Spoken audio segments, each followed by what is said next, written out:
What if I told you the ending you saw in theaters for Scream 7 wasn't the real ending? In the final cut, Sidney Prescott survives, realizing the Ghostface mask is a virus that will never truly die. But the original script had a much darker conclusion.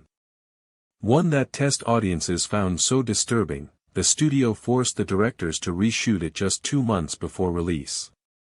Today, we are breaking down the deleted alternate ending of Scream 7, plus 5 hidden Easter eggs that connect directly to Stu Macher and the original 1996 Woodsboro massacre.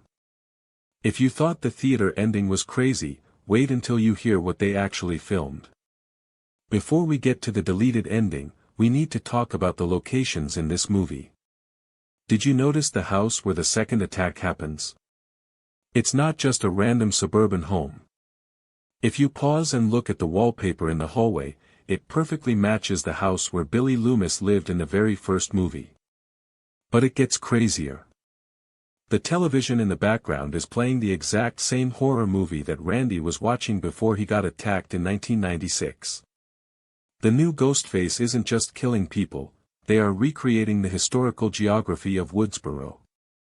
They are treating the original murders like a holy text. Everyone knows the iconic voice of Ghostface on the phone. But in Scream 7, the voice synthesizer is different. It glitches. In the hospital scene, right before the phone hangs up, the voice pitches down.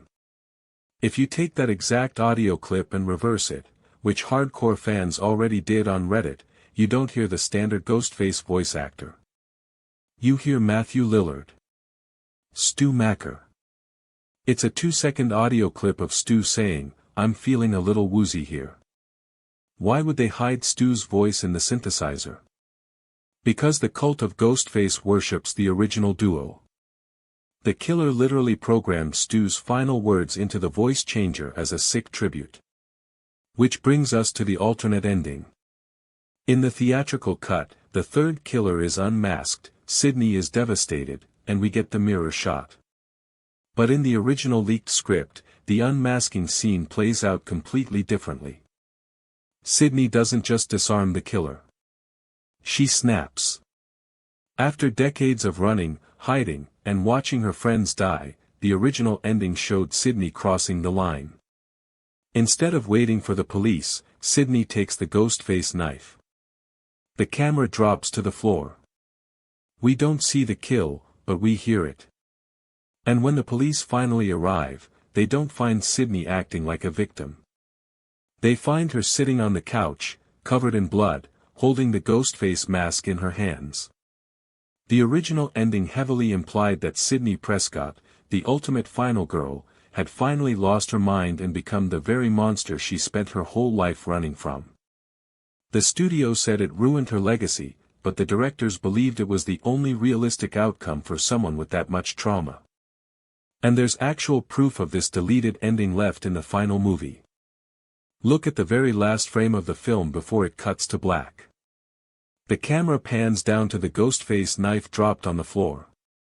But wait, Sidney wiped the blade clean on the killer's jacket 2 scenes ago.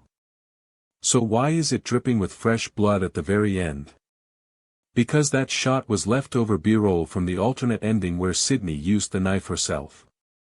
They forgot to edit it out. The directors left us a breadcrumb trail showing what Scream 7 was truly meant to be. A psychological breakdown of the ultimate survivor.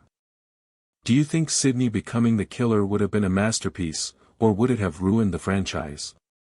Let me know in the comments below. I read every single one.